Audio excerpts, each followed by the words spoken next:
नमस्कार साथियों, आप सभी साथियों का एक बार फिर से हार्दिक स्वागत, अभिनंदन। साथियों, कंपनी से रिलेटेड अपन प्रश्न डिस्कस कर रहे थे, उसी श्रृंखला में आज की अपनी तीसरी क्लास है। कंपनी से संबंधित कुछ और महत्वपूर्ण प्रश्नों के बारे में अपन डिस्कस करेंगे। प्रश्न आप सभी को स्क्रीन पर नज़र आ रहा होगा। प्रश्न देखिएगा, हमें क्या दे रखा है इस परिप्रेक्ष्य में।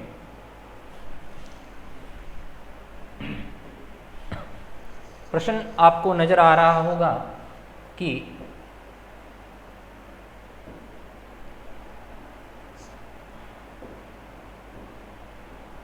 व्यापार विक्रेता को 1,20,000 रुपये की शुद्ध परिसंपत्ति के प्रतिफल में 1 लाख रुपए के अंश निर्गमित किए तो शेष 20,000 की जो जमा राशि है वो क्या होगी। यानी आपने किसी व्यापार का क्रय विक्रय किया है, व्यापार का सौदा किया है, और इस व्यापार के सौदे में जो व्यापार का अंतिम सौदा जो तय हुआ है, अंतिम जो सौदा तय किया गया है वो कितनी वैल्यू में तय किया गया है साथियों, कि 1,20,000 की वैल्यू आपने तय की है 1 लाख रुपए। 1,20,000 रुपये की जो वैल्यू है वो कितने में तय की गई है, 1 लाख रुपए में तय की गई है। प्रश्न आपसे ये पूछा गया है कि इस संदर्भ में अपने पास जो 20,000 रुपये के अंतर की राशि है, उस 20,000 रुपये की अंतर की राशि को आप क्या मानोगे। साथियों, इसके दो प्रकार के प्रश्न बनते हैं। एक तो ये होता है कि जब आपने ज़्यादा मूल्य चुका दिया गया हो, शुद्ध परिसंपत्ति से कई बार हम ज़्यादा मूल्य चुकाते हैं और कई बार कम मूल्य चुकाते हैं, तो अच्छा प्रश्न है, क्योंकि ज़्यादा मूल्य अगर अपन चुकाते हैं, मान लीजिए 1,20,000 की शुद्ध संपत्ति थी और आप पे कर रहे हो 1,40,000 का, इसका मतलब तो ये जो अंतर की राशि निकल के आ रही है 20,000 की, ये तो अपनी हो जाती गुडविल, यानी आप एक्स्ट्रा पे कर रहे हो गुडविल का। लेकिन प्रश्न उल्टा है।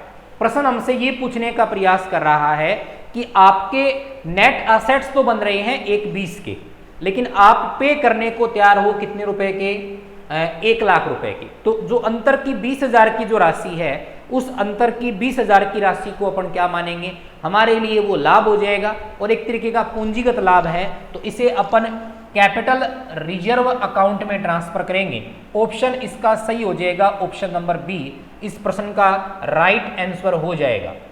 Option number B right answer कौन सा हो जाएगा, option number B. Option number B इस प्रश्न का राइट आंसर हो जाएगा। क्लियर है। नेक्स्ट प्रश्न की ओर मैं बढ़ रहा हूं। प्रश्न संख्या सेकंड देखिएगा, हमें क्या दे रखा है। एक कंपनी ने 100 रुपए वाले 50% प्रीमियम पर निर्गमित 100 अंशों का हरण, कंपनी के अंश कितने हैं 100, कंपनी इन 100 अंशों का हरण वो कितने पर कर रही है, कंपनी इन 100 अंशों का हरण जो कि 100 रुपए वाले प्रत्येक थे,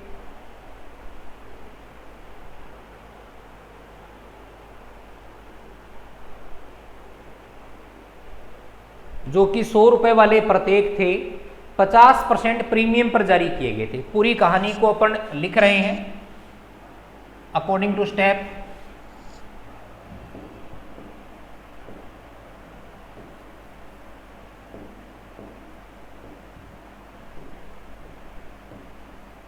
अकॉर्डिंग टू स्टेप मैं लिख रहा हूं, कंपनी के अंशों की संख्या 100 इंटू एक अंश की वैल्यू कितनी 100, कितने परसेंट प्रीमियम पे जारी किए, 50% प्रीमियम पर जारी किए। हरण किया, प्रथम मांग 30 रुपए प्रति अंश प्राप्त नहीं हुई, इसलिए हरण किया क्योंकि फर्स्ट कॉल पर आपने पैसा मांगा था 30 रुपए, वो 30 रुपए हमें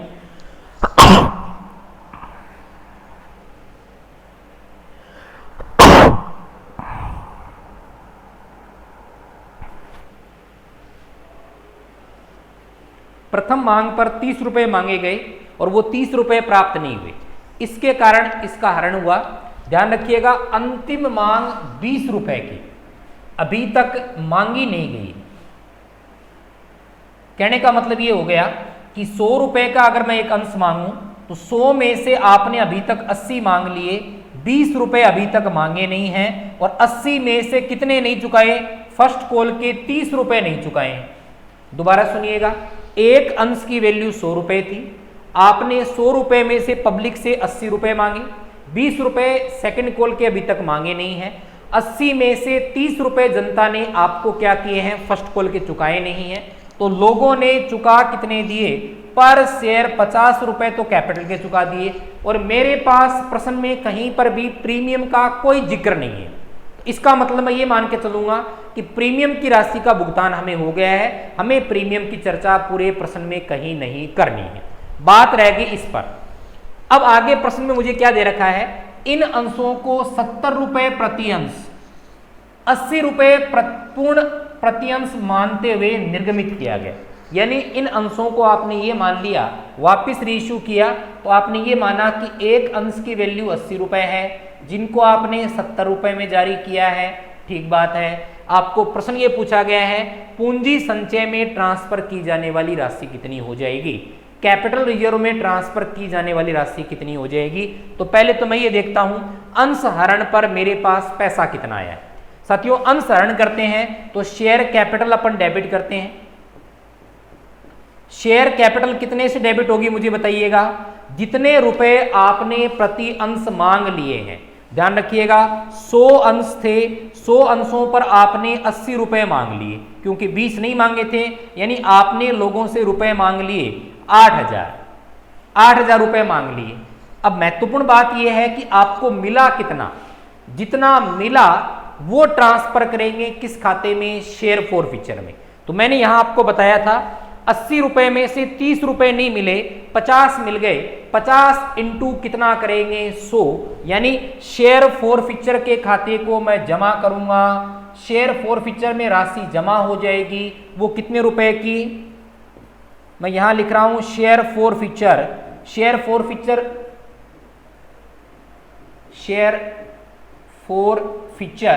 कितने रुपए, 50 इंटू 100 यानी 5,000। तो बताइएगा पैसा मिला कितना, नहीं, फर्स्ट कॉल का 30 रुपए नहीं मिले, 30 को आप मल्टीप्लाई कर सकते हो कितने से, 100 से, यानी शेयर कॉल में कितना ट्रांसफर हो जाएगा, शेयर कॉल में ट्रांसफर हो जाएगा 3,000। बात समझ में आ गई। अब मैं बात करता हूं नेक्स्ट कॉन्सेप्ट की।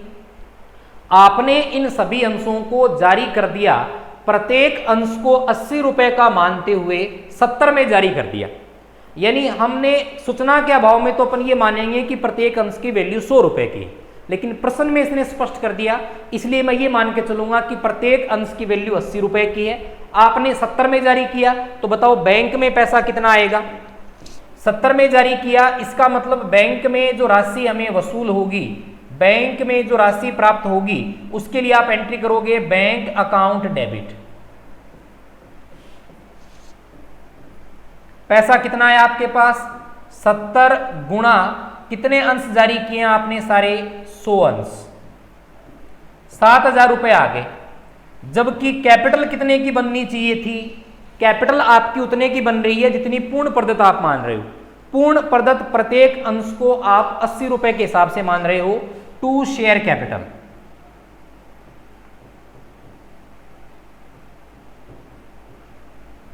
शेयर कैपिटल में राशि बनेगी 80 गुणा 100, यानी वैल्यू बन रही है 8,000 की, वैल्यू बन रही है 8,000 की। आपको बैंक में पैसा कितना मिल गया, 7,000 का।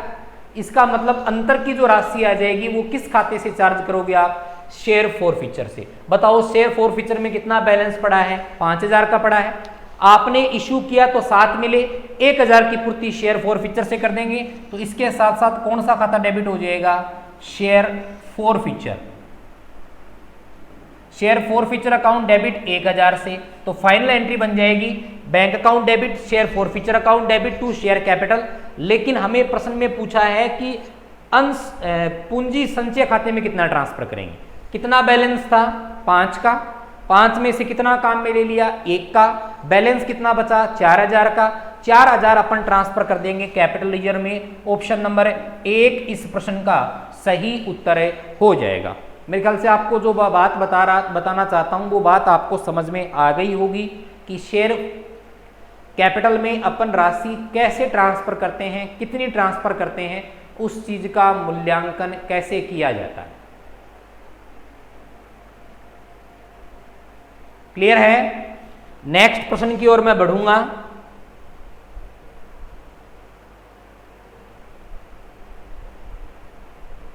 प्रश्न संख्या 3 देखिएगा, प्रश्न संख्या 3 हमें क्या दे रखा है, 10,000 सामान्य अंश 10 रुपए वाले 2 रुपए प्रीमियम पे निर्गमित किए, 12,000 अंशों के लिए आवेदन पत्र प्राप्त हुए, प्रतिभूति प्रीमियम खाते में राशि कितनी आएगी।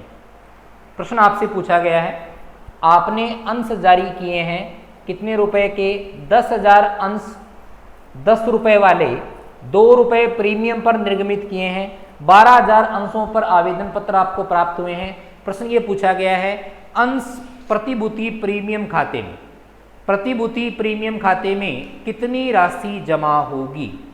प्रश्न अपन से ये पूछा गया है, प्रतिभूति प्रीमियम खाते में राशि कितनी जमा होगी। देखिएगा,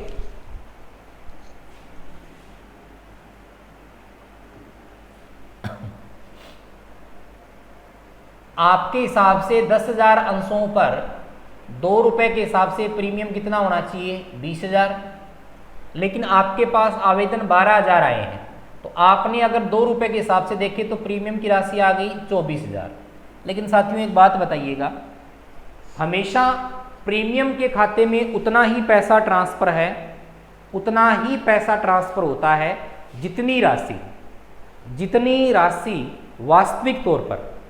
वास्तविक तौर पर प्रीमियम की अंशों पर बनती है।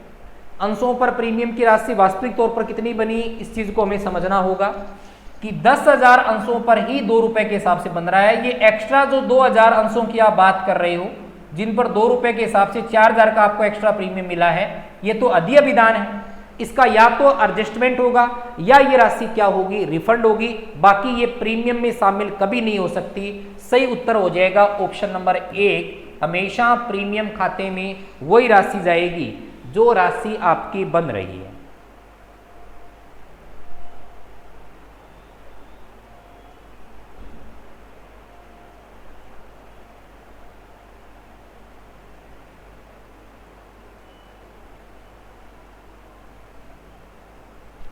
क्लियर है। नेक्स्ट प्रश्न की मैं बात करूं तो अगले प्रश्न की ओर अपन बढ़ रहे हैं। प्रश्न संख्या 4,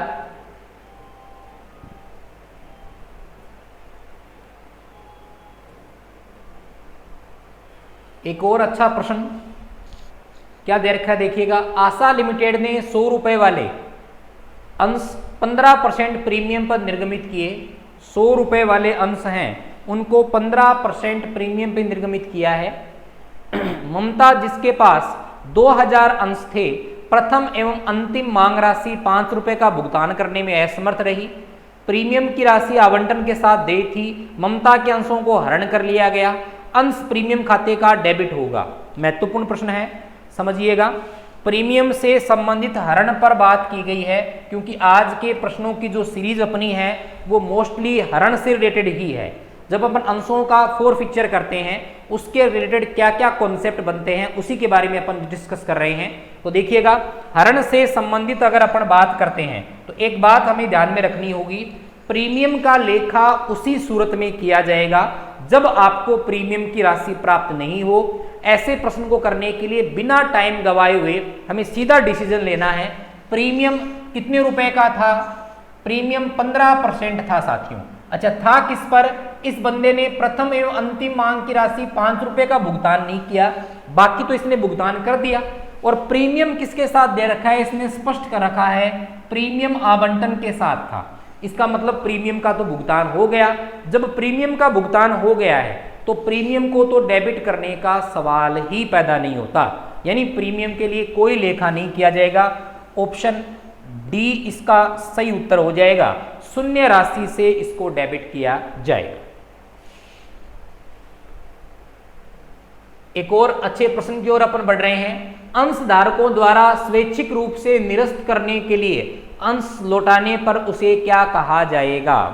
कोई शेयर होल्डर स्वतः अपनी मर्जी से अपने अंशों को कंपनी को वापस लौटा रहा है कि आप मेरे अंशों का निरस्तीकरण कर दीजिए, मेरे अंशों को निरस्त कर दीजिए, उस प्रक्रिया को क्या कहते हैं। एक तो कंपनी अंशों को जब्त करती है, वो एक अलग कॉन्सेप्ट है। यहां अंशधारी स्वतः अपने अंशों को लौटा रहा है, इस चीज को बोलते हैं सरेंडर ऑफ शेयर्स। क्या कहते हैं, सरेंडर ऑफ शेयर्स के नाम से जानते हैं। सही उत्तर इस प्रश्न का हो जाएगा ऑप्शन नंबर 1, अंशों का समर्पण। अंशों का समर्पण इस प्रश्न का सही उत्तर हो जाएगा। प्रश्न संख्या 6, यदि निर्गमन का आकार 5000 करोड़ रुपए तक का हो, निर्गमित अंश पूंजी आवंटन की तिथि से कितनी अवधि में पूर्ण प्रदत्त हो जानी चाहिए। देखिएगा, ये थ्योरी बेस्ड प्रश्न है जिसका संबंध अंशों के निर्गमन के संदर्भ में है। अंशों के निर्गमन के संदर्भ में प्रश्न आपसे पूछा गया है। प्रश्न क्या पूछा गया है, दोबारा पढ़िएगा। यदि निर्गमन का आकार 5 करोड़ रुपए का तक का हो और निर्गमन अंश आवंटन की तिथि से कितनी अवधि में पूरी हो जानी चाहिए। ऑप्शन नंबर 1 6 माह में, ऑप्शन नंबर बी 10 माह में, ऑप्शन नंबर सी 12 माह में, ऑप्शन डी 18 माह में। तो इस प्रश्न का उत्तर बताइएगा क्या होगा। तो ध्यान दीजिएगा, जब आपका निर्गमन का आकार 5 करोड़ रुपए तक का हो तो ऐसी कंडीशन में जो अवधि हमें बताई गई है, जो टाइम सर्कुलर जो टाइम पीरियड हमें बताया गया है वो 12 माह का है। कितने का है साथियों, 12 माह का, यानी 1 वर्ष के अंतर्गत इस प्रकार के कॉन्सेप्ट को हमें पूरा करना पड़ता है। तो ऑप्शन सही हो जाएगा सी। कितने माह है, 12 माह में इस प्रकार की राशि को पूर्ण प्रदत्त आपको करना पड़ता है। कितने टाइम पीरियड में, 12 माह में इस प्रकार की राशि को आपको पूर्ण प्रदत्त करना पड़ता है।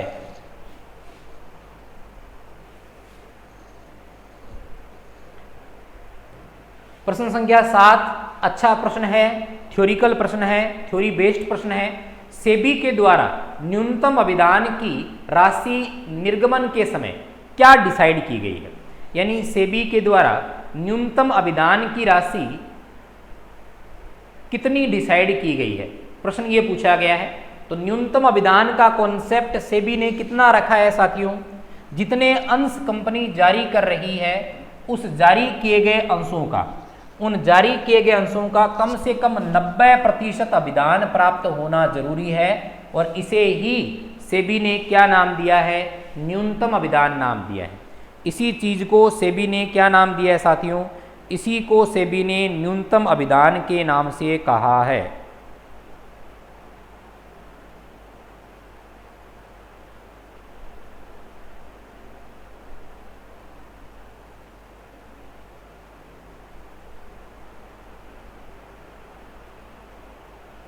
क्लियर है, इसी को सेबी ने क्या कहा है, न्यूनतम अभिदान कहा है।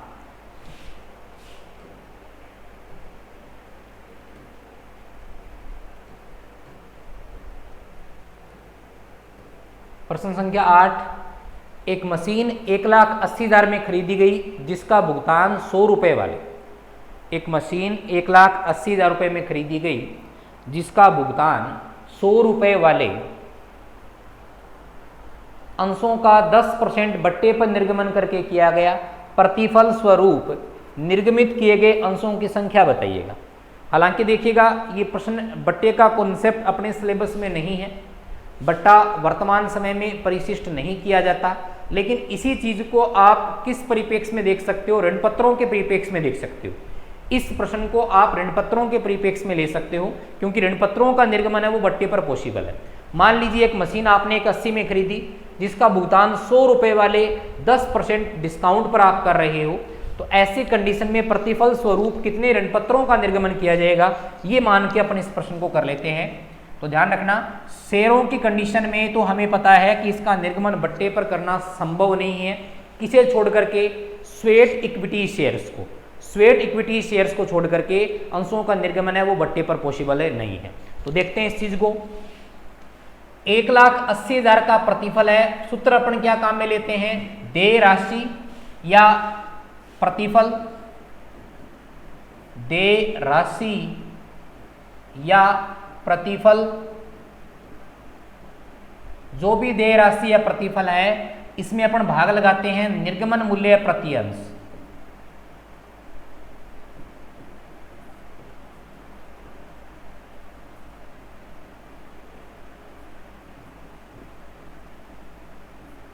इसमें अपन भाग लगाते हैं निर्गमन मूल्य प्रति अंश का। किसका भाग लगाते हैं, निर्गमन मूल्य प्रति अंश का भाग लगाते हैं। आपको पेमेंट कितने का करना है साथियों, 1,80,000 का करना है।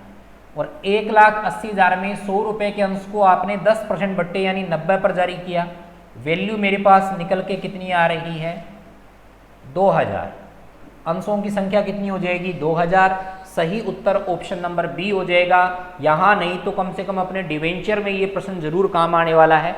तो ध्यान दीजिएगा, हमेशा भाग किसका लगता है, प्रति ऋण पत्र प्रति अंश निर्गमन मूल्य का लगता है। यही चीज अगर मैं प्रीमियम पर जारी करता तो बट्टा में फेस वैल्यू प्लस प्रीमियम की राशि दोनों का योग का अपन क्या लगा देते, भागे लगा देते।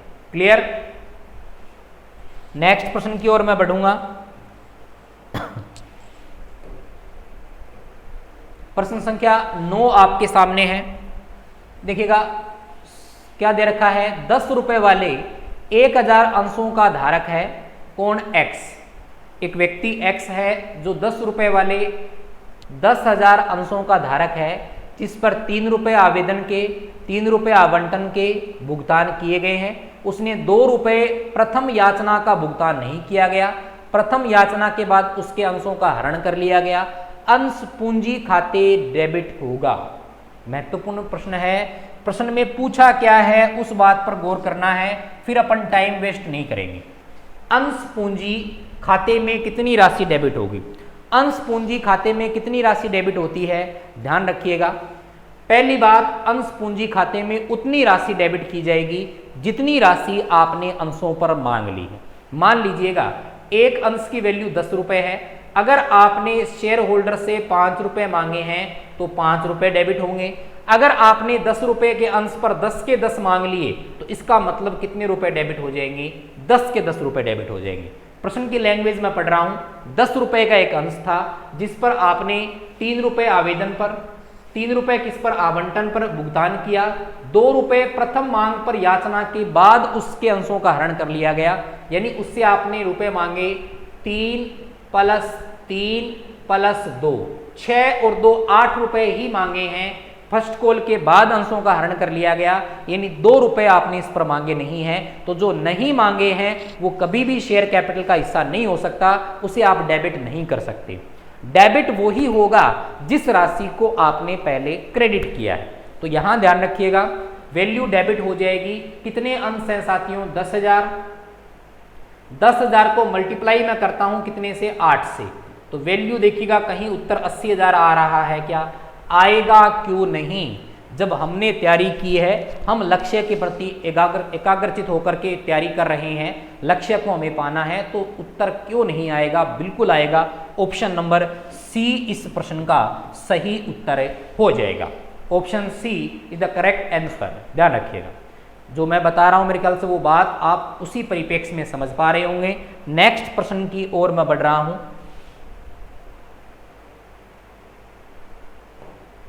प्रश्न संख्या 10, एक्स कंपनी ने ए के चालू व्यवसाय की 60,000 रुपए में खरीदा। कंपनी ने एक्स के चालू व्यवसाय को, एक रनिंग बिजनेस को 60,000 रुपए में खरीदा। क्रय प्रतिफल का भुगतान 10 रुपए वाले सामान्य अंश 20% प्रीमियम पे निर्गमित किया तो जारी किए गए अंशों की संख्या ज्ञात कीजिएगा। अभी जिस प्रश्न का मैंने थोड़ी देर पहले जिक्र किया था वो प्रश्न आपके सामने है, उत्तर जरूर दीजिएगा। जब तक मैं सॉल्यूशन करूं तब तक आपका इस प्रश्न का आंसर आ जाना चाहिए साथियों। देखिएगा प्रश्न हमसे क्या पूछा गया है। प्रश्न ये पूछा गया है, अभी मैंने फॉर्मूला क्या बताया था आपको, ऐसे कंडीशन में इश्यूड शेयर की संख्या ज्ञात करने का फॉर्मूला क्या होता है, इश्यूड शेयर नंबर, कितने अंश जारी किए गए उसकी संख्या मुझे ज्ञात करनी है। तो उसका फॉर्मूला मैं क्या काम में लूंगा, उसका फॉर्मूला मैं काम में लूंगा पेबल अमाउंट,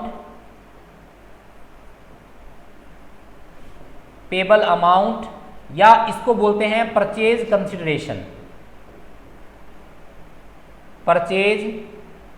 कंसिडरेशन।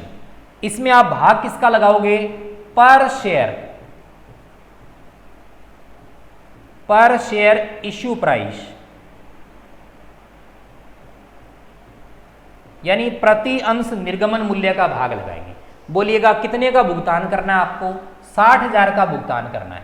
और एक अंश को आप कितने में जारी कर रहे हो, 10 रुपए के अंश को 12% प्रीमियम पे जारी कर रहे हैं, सॉरी 20% प्रीमियम पे जारी कर रहे हैं, तो 10 का 20% कितना होता है, 10 का 10% यानी 1, 20% यानी 2, 10 की चीज को आप +2 में जारी कर रहे हो यानी 12 में जारी कर रहे हो, जारी किए गए अंशों की संख्या 5000 आ जाएगी।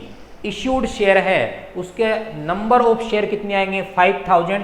Correct answer is option number C, अपना क्या हो जाएगा, सही उत्तर माना जाएगा। क्लियर। तो एक आध प्रश्न ऐसा पेपर में आने की पूरी संभावना है। अगर एग्जामिनर आपसे टेस्ट आपका लेना चाहेगा, अच्छे प्रश्न आपसे पुटअप करवाना चाहेगा, तो ऐसे प्रश्न आपसे पेपर में जरूर संभवतः पूछे जाएंगे।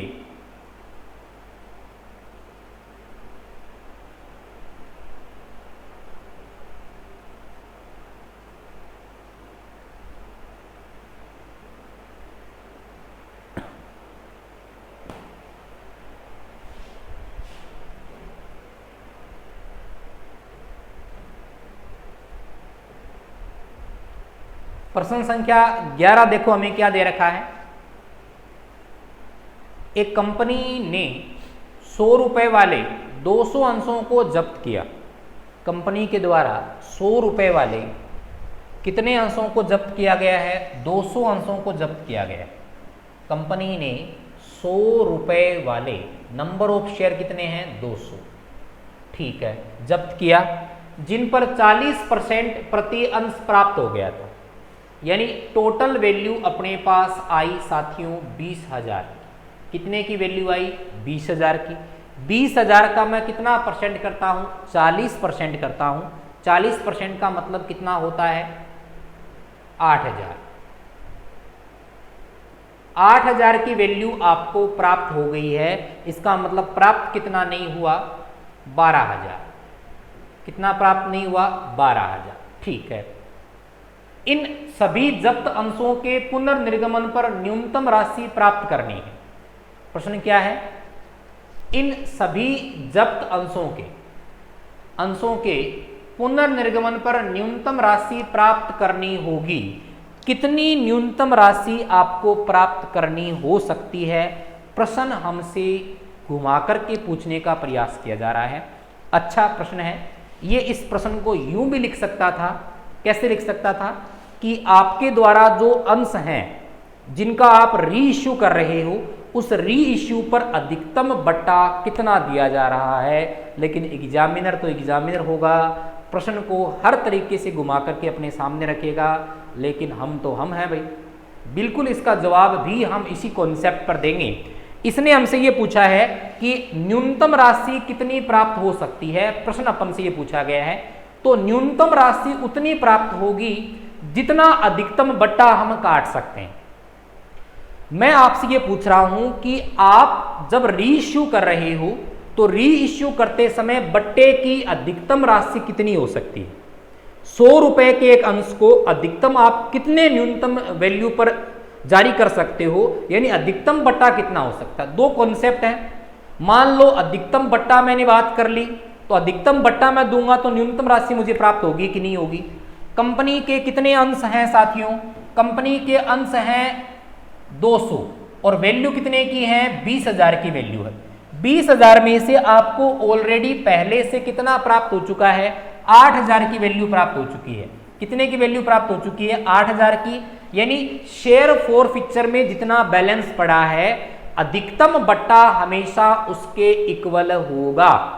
तो आप 8,000 का बट्टा अधिकतम दे सकते हो, यानी आप अपने अंशों को 8,000 के अधिकतम बट्टे पर जारी कर सकते हो। तो बताओ आपको न्यूनतम राशि कितनी प्राप्त होगी साथियों, न्यूनतम राशि प्राप्त हो सकती है हमें 12,000 रुपये। कितने की राशि प्राप्त हो सकती है, 12,000 की। दोबारा सुनिएगा, 20,000 के अंश थे, आपने इन अंशों का हरण किया तो आपके हरण खाते में बैलेंस 8,000 का आया। प्रश्न में हमसे ये पूछ रहा है कि वापस री इश्यू कर रहे हो तो आपको न्यूनतम राशि कितनी मिल सकती है। न्यूनतम राशि का मतलब अधिकतम बट्टा आपके किसके बराबर होना चाहिए, शेयर फॉरफिक्चर के बराबर होना चाहिए। मैं ये मान रहा हूं कि हमने 8,000 का बट्टा दिया, 20 माइनस 8 यानी 12,000 रुपये हमारे पास आएंगे। ऑप्शन बी इस प्रश्न का राइट आंसर हो जाएगा। ऑप्शन बी इस प्रश्न का करेक्ट आंसर हो जाएगा।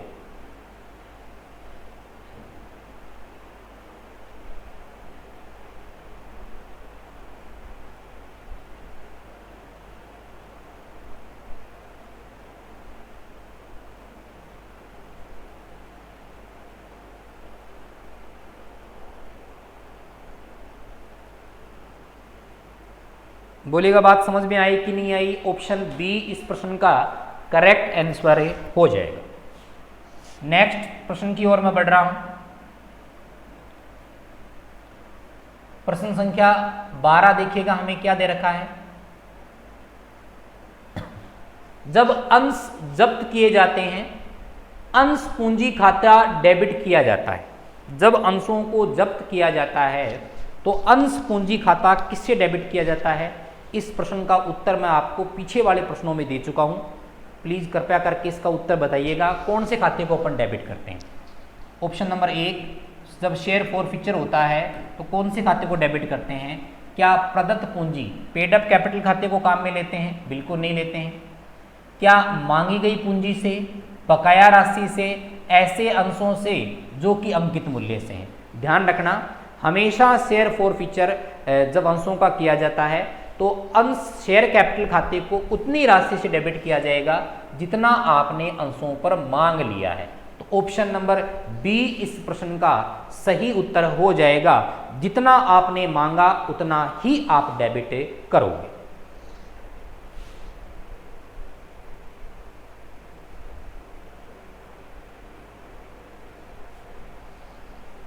प्रश्न की मैं बात करूं, प्रश्न संख्या 13, अंश निर्गमन पर प्रीमियम राशि का उपयोग नहीं किया जा सकता। अंशों के निर्गमन पर जो प्रीमियम राशि अपन को प्राप्त हुई है उसका उपयोग नहीं किया जा सकता। वैसे तो ये प्रश्न मैंने लास्ट क्लास में करवा दिया है, लेकिन प्रश्न रिपीट हुआ है, इसका मतलब आने के चांसेस ज़्यादा हैं। प्रश्न अच्छा बनता है प्रीमियम का। बताइएगा, पूर्ण प्रदत्त अंशों के बोनस अंशों के निर्गमन में बिल्कुल किया जा सकता है। प्रारंभिक व्ययों के अपलेखन में जी हाँ, अंशों के बाईबैक में अधिमान अंशों के शोधन के लिए नहीं किया जा सकता। ऑप्शन डी इस प्रश्न का सही उत्तर हो जाएगा। कभी भी शोधन में हम काम में नहीं ले सकते, लेकिन शोधन पर देय प्रीमियम में इस चीज को जरूर काम में लिया जा सकता है। ऑप्शन को एक बार जरूर गौर से पढ़ लें कि शोधन की बात कर रहा है या शोधन पर देय प्रीमियम की बात कर रहा है। इस चीज को आप जरूर गौर फरमा लें तो सही उत्तर हो जाएगा ऑप्शन नंबर 4।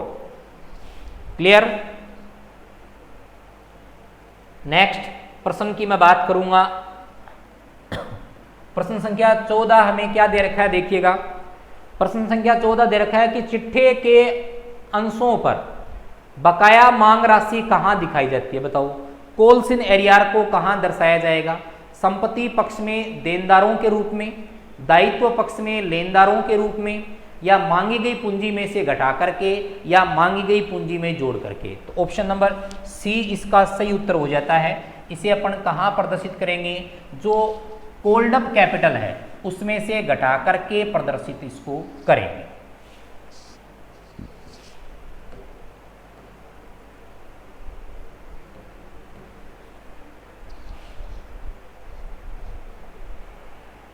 अगला प्रश्न देखिएगा। सृष्टि एंड कंपनी ने 1,90,000 रुपये की मशीन खरीदी। सृष्टि एंड लिमिटेड कंपनी ने 1,90,000 रुपये की मशीन खरीदी। पूर्ण भुगतान में 100 रुपये वाले अधिमान अंश 5% बट्टे पर निर्गमित किए।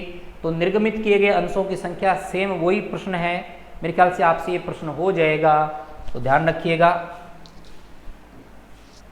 क्या करेंगे अपन?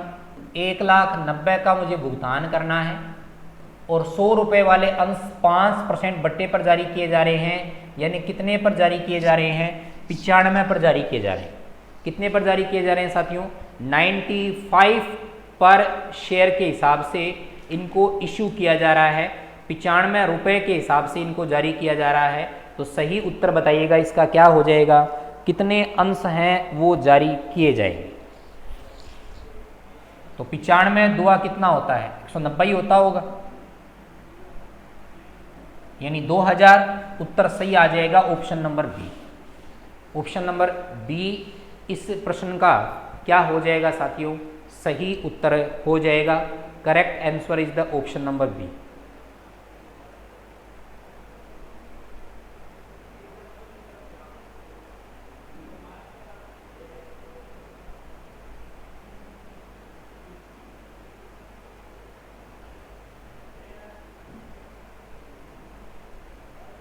क्लियर है? नेक्स्ट,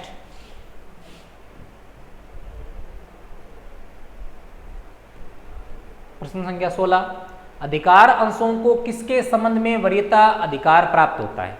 अच्छा प्रश्न है, राइट शेयर से रिलेटेड प्रश्न है। अधिकार अंशों के संदर्भ में किसके संबंध में वरीयता का अधिकार होता है। तो अधिकार अंशों का संबंध होता है अमूमन ऐसे शेयर्स के साथ जो आप इश्यू कर रहे हो और पहले उनको इश्यू करोगे जो कंपनी के ऑलरेडी क्या है, शेयर होल्डर्स हैं। तो समझिएगा इस चीज को।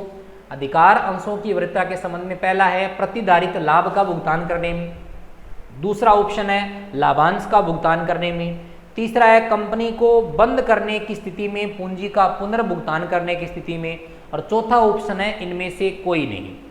चौथा ऑप्शन कौन सा है, इनमें से कोई नहीं। प्रश्न का उत्तर दीजिएगा। अधिकार अंशों का संदर्भ किसके साथ होता है। अधिकार अंशों में वरीयता प्रतिधारित अंशों का मतलब तो होता है अर्निंग पर शेयर का कॉन्सेप्ट है, तो उसका तो राइट शेयर के साथ कोई लेना देना नहीं होता। लाभांश भुगतान डिविडेंड पे आउट का भी कोई डायरेक्ट रिलेशन इसके साथ नजर नहीं आता। कंपनी को बंद करने की स्थिति में पूंजी का पुनर्भुगतान, जब कंपनी बंद होती है तो ऐसी कंडीशन में पहले पुनर्भुगतान है वो तो अधिमान अंशों को करते हैं, प्रीफरेंस शेयर को करते हैं, उसका भी डायरेक्ट कोई रिलेशन नहीं है। तो सही उत्तर हो जाएगा ऑप्शन नंबर डी। सही उत्तर कौन सा हो जाएगा इस प्रश्न का, सही उत्तर हो जाएगा ऑप्शन नंबर डी।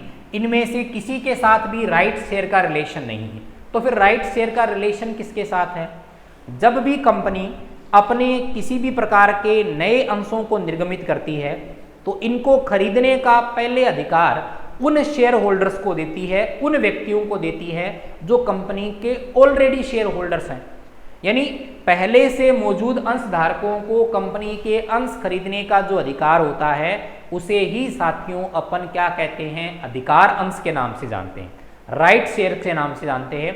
तो सही उत्तर हो जाएगा ऑप्शन नंबर डी। क्लियर?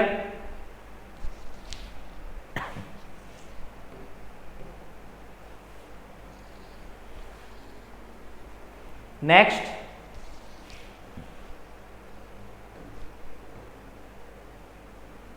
अधिवान अंशों का शोधन यदि प्रीमियम पर हो तो ऐसे प्रीमियम उपलब्ध कहां से किया जा सकता है। यानी प्रीफरेंस शेयर के रिडम्पशन की बात चल रही है, अधिमान अंशों का शोधन की बात चल रही है, और इनका शोधन अगर प्रीमियम पर किया जाए तो प्रीमियम की व्यवस्था कहां से की जाएगी। प्रश्न आपसे ये पूछा गया है। ऑप्शन नंबर 1 नए अंशों के निर्गमन से। साथियों नए अंशों के निर्गमन से तो आप मूल राशि की व्यवस्था कर सकते हो, पूंजी शोधन संचय से ये लाभ है, इससे भी मूल राशि की व्यवस्था होगी। अंश हरण खाते का डायरेक्ट रोल नहीं होता, लेकिन फिर भी ये एक तरीके का लाभ है, काम में लिया जा सकता है। किसमें, शोधन की मूल राशि की व्यवस्था में। प्रश्न हमसे क्या पूछा गया है, प्रीमियम के बारे में प्रश्न पूछा गया है। तो प्रीमियम में आप उपयोग में लोगे मात्र कौन सा खाता, प्रतिभूति प्रीमियम खाता, सिक्योरिटीज प्रीमियम अकाउंट को आप काम में लोगे। सही उत्तर हो जाएगा ऑप्शन नंबर डी, प्रतिभूति प्रीमियम खाता। इसी खाते का उपयोग करके आप क्या कर सकते हो, अधिमान अंशों के शोधन पर दे प्रीमियम की व्यवस्था कर सकते हो।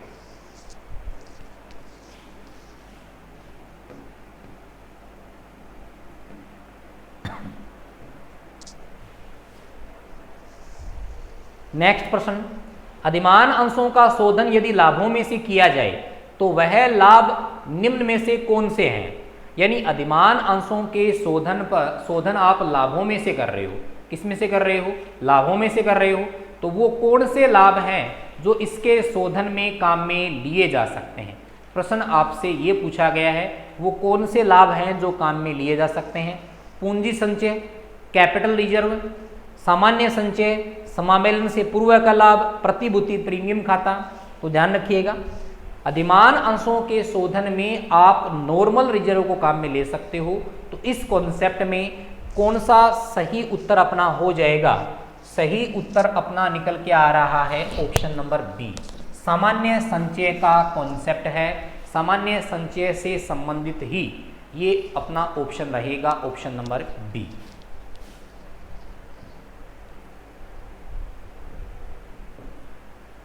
प्रश्न संख्या 19, अधिमान अंशों का शोधन यदि लाभों में से किया जाए तो वह लाभ निम्न में से हैं।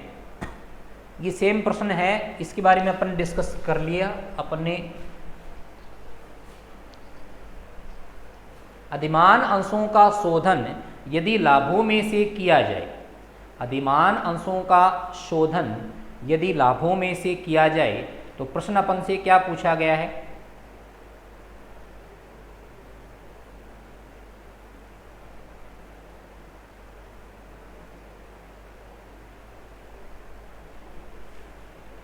प्रश्न अपन से ये पूछा गया तो सेम ही प्रश्न है, ऑप्शन नंबर बी हो जाएगा, कहीं कोई समस्या नहीं है।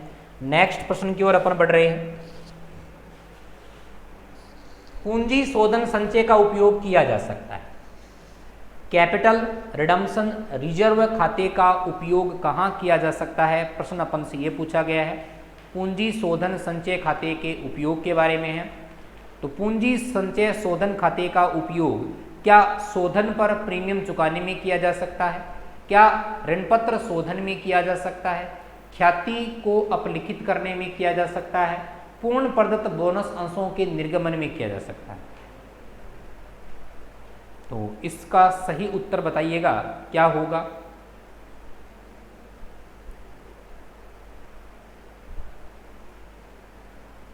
देखिएगा, सीआरआर का जो कॉन्सेप्ट है जिसको अपन बोल सकते हैं कैपिटल रिडम्पशन रिजर्व है, ये मूलतः एक प्रकार का पूंजीगत लाभ से संबंधित है। तो इसका उपयोग पूर्ण प्रदत्त बोनस अंशों के निर्गमन के संदर्भ में तो उपलब्ध होगा, बाकी के संदर्भ में इसको काम में नहीं लिया जा सकता। ऑप्शन नंबर डी इस प्रश्न का ध्यान रखिएगा, सही उत्तर हो जाएगा। ऑप्शन डी इस प्रश्न का करेक्ट आंसर हो जाएगा। तो ये कुछ एक अच्छे प्रश्न अपन ने डिस्कस किए थे, बाकी का डिस्कशन साथियों अपन नेक्स्ट क्लास में करेंगे। ऐसी उम्मीद करता हूँ कि आज की क्लास आपके लिए बेहद खास रही होगी। धन्यवाद।